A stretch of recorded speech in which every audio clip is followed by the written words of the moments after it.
नमस्कार मंडळी, मी तुमचा लाडका मित्र वरद विजय चव्हाण आणि मी तुम्हा सर्वांचं माझ्या युट्यूब चॅनलमध्ये स्वागत करत आहे.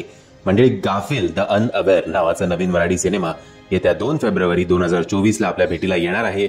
म्हणजेच पुन्हा एकदा 2 फेब्रुवारीला 3 मराठी सिनेमे आपल्या भेटीला येणार आहेत. एक म्हणजे मुसाफिरा, दुसरा श्रीदेवी प्रसन्न आणि तिसरा म्हणजे गाफिल. आता प्रत्येक निर्मात्यांनी किंवा प्रेक्षकांनी गाफिल राहू नये म्हणून हा व्हिडिओ मी तुमच्यापर्यंत पोहोचवतो प्रत्येक मराठी सिनेमाच्या बाबत. पण निर्माते सुद्धा एवढे गाफिल का राहतात की बाबा एकाच दिवशी 2-2, 3-3 मराठी सिनेमे रिलीज करून प्रेक्षकांकडनं ही अपेक्षा सुद्धा असते की प्रेक्षकांनी ते सिनेमे सगळ्याच्या सगळे बघावेत. असं शक्यता जरा कमी आहे, पण ठीक आहे, निर्मात्यांची पण काहीतरी बाजू असणारच.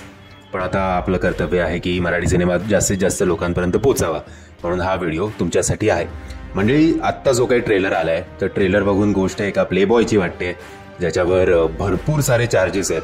वुमेन हॅरॅसमेंट पासून चाइल्ड अब्यूज आणि थ्रेटनिंग आणि एक्सेट्रा एक्सेट्रा, अजून काय असॉल्ट बिसॉल्ट असेल मला माहिती नाही. सो एक असा प्लेबॉय जो प्रत्येक मुलीकडे एक वस्तू म्हणून बघतो. यूज अँड थ्रो बहुतेक हा त्याचा ॲटिट्यूड असावा. बट हा ॲटिट्यूड आणि मुलींकडे त्याचा जो दृष्टिकोन आहे तो बदलतो केव्हा? जेव्हा त्याच्या आयुष्यात एक अशी स्त्री येते ज्या टाईपची स्त्री कदाचित त्यांनी याआधी कधी बघितली नव्हती. जी एक अशी स्त्री जी स्वतःच्या पायावर खंबीरपणे उभी आहे, जी एक फेमिनिस्ट आहे आणि कदाचित ती इतर मुलींसारखी या आपल्या नायकाच्या मागे लाळघोटेपणा करत नसेल आणि तिच्या याच स्वभावामुळे, तिच्या याच कर्तृत्वामुळे आपला नायक जो आहे तो या नायिकेच्या प्रेमात पडतो. आणि आय थिंक इकडे त्याची गाडी हळूहळू रुळावर येते असं एकंदरीत ट्रेलर बघून वाटतंय. बट अचानक आपल्याला एक वेगळाच अँगल दिसतो.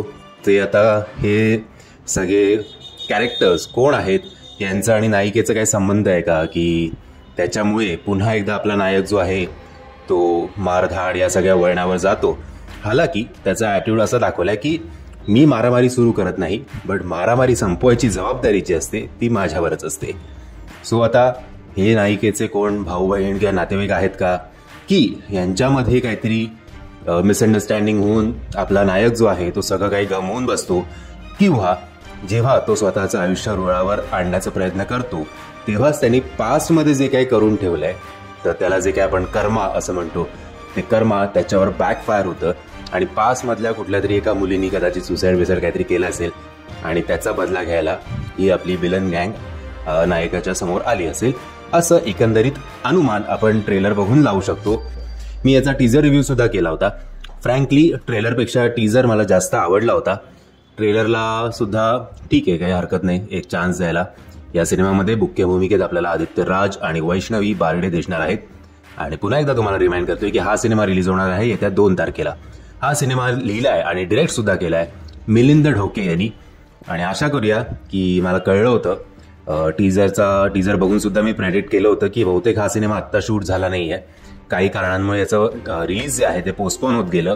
आणि त्या सगळ्या मेकिंग वाईज किंवा ज्या प्रकारची सिनेमॅटोग्राफी आहे त्याच्यावर आपल्याला ते कळतच आहे. आणि मला कमेंटच्या माध्यमात नाही कळलं सुद्धा की आय थिंक कोविडच्या आधी का कोविडच्या सुमारास, मला आता आठवत नाही, तेव्हा हा सिनेमा शूट झाला होता, पण तो रिलीज मात्र आत्ता होतोय. So all the best. असं जे डिलेड प्रोजेक्ट्स असतात ते लवकरात लवकर रिलीज होऊ आणि जरा त्यातल्या त्यात जे काही तेव्हा पैसे इन्व्हेस्ट केले असतील ते तरी त्यांना मिळू अशी ईश्वरचरणी प्रार्थना. बाकी मंडळी, जर तुम्ही हा ट्रेलर बघितला नसेल तर त्याची लिंक मी तुम्हाला खाली डिस्क्रिप्शन बॉक्समध्ये देतोय. मी आशा करतो तुम्हाला हा व्हिडिओ आवडला असेल.